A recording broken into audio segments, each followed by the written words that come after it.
ไปใส่เลี้ย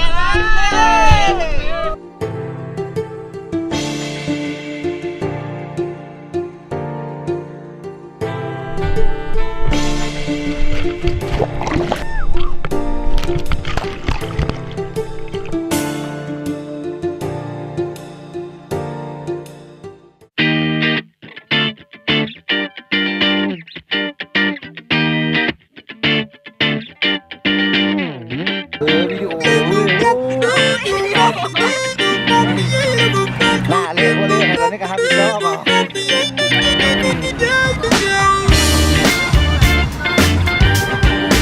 ตัวนี้มันมาหัวใจแล้ว ตัวนี้กำลังหอดเข้มหนามนอนตะลิงเงินนะ กลัวอีก2 โลจังบ่ฮอด ของสนุกได้เลยวะตะลิงแคมเซ่ หลังจากเขาเบิ่งไทยแลนด์โอลี่มานี่ก็เป็นเหงื่อเนาะคือต้มมากับทัวร์ ทำงานอยู่เรือประมง ที่จริงไม่ได้พามาเที่ยวมื้อแรกเขามีปิ๊บปลาหมึกวัดไง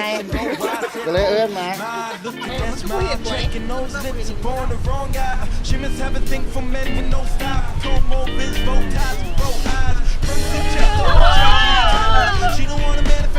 xuống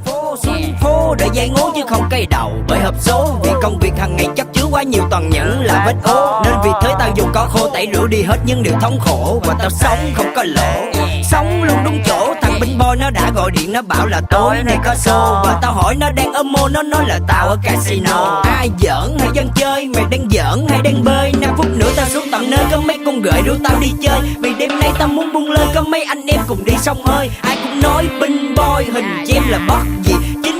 95% là sai tụi anh đẹp trai là đúng thiệt nào nào mình cùng lại đây phê pha phê น้ำจะโทษเดือนและดาวทุกเรื่องราวที่ปวดร้าวที่เธอมาทำเรานี้ไปฟ้าทางให้ส่งมาให้เธอมีใจยกกันสักครั้งเป็นไงว่าเหตุใดต้องมาทำร้ายกันจากนี้เรื่องราวที่ให้เธอมีใจ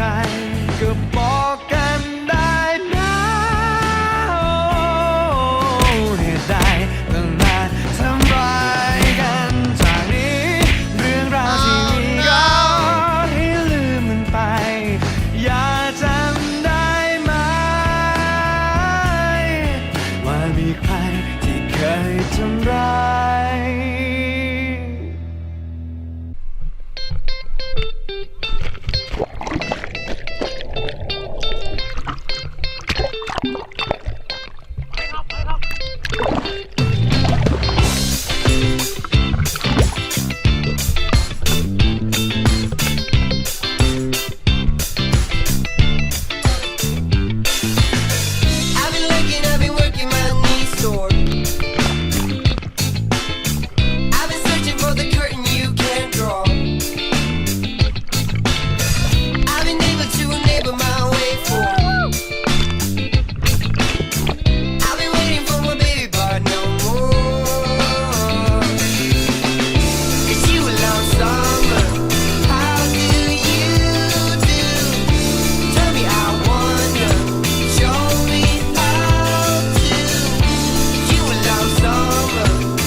ได้โปรดเดินไปจากฉันจงทิ้งฝันที่มีไม่รักดี คนคนนี้โปรดจะมองกับหลัง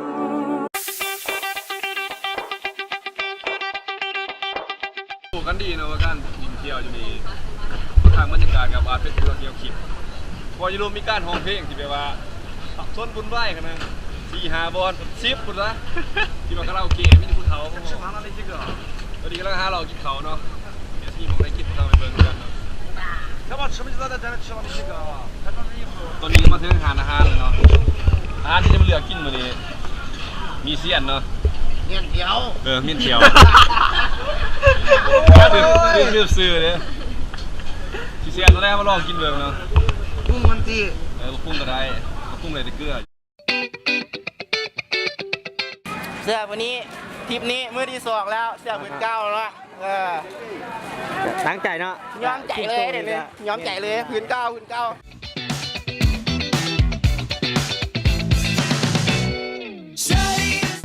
วันนี้เราจะขึ้นไปวัดจอมปู่เนาะท่าดีด้วยนะแล้วก็จะขึ้นไปจนขึ้นกันได้มากเลยสงสัยคนสมัยนั้นมีท่าโซ่เบ้าแล้วไปต่างไปอยู่เส้นเหนื่อยพูด Although it doesn't bother me now, I still recall the summer of '99. And if you want to tell, we'll be just fine. And if you want to learn, we'll be alright. ทีมเข้ากันขึ้นมาหอดจอมปู่สุดลองสถานที่เข้ามาอีกเนาะชี้ชาติมาโอ้โหสถานที่ยูซีว่ะลองทายบรรยากาศรอบๆ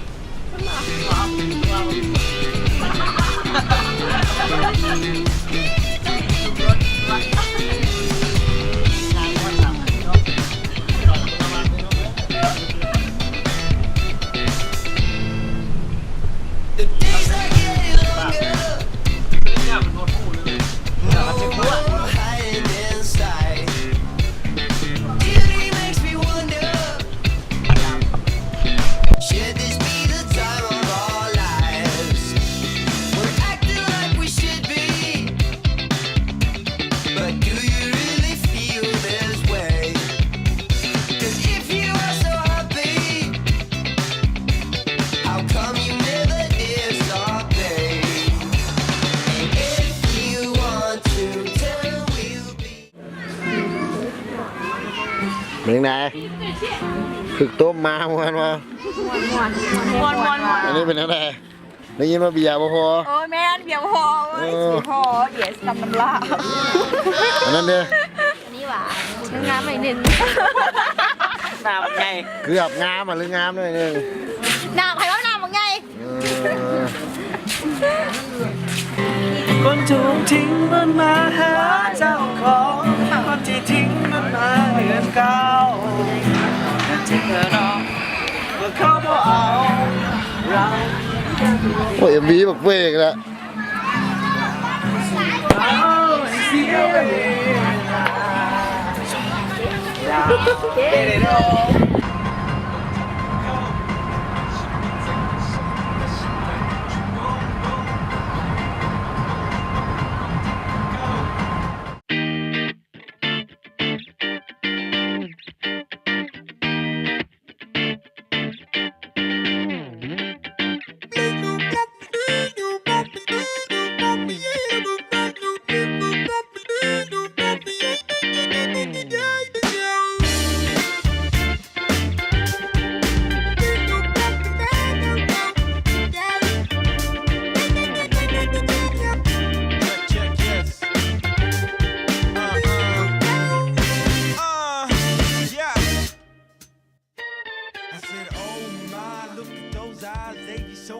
They be so blind. She must have a thing for men with no style, but he must have a thing that makes him go wild.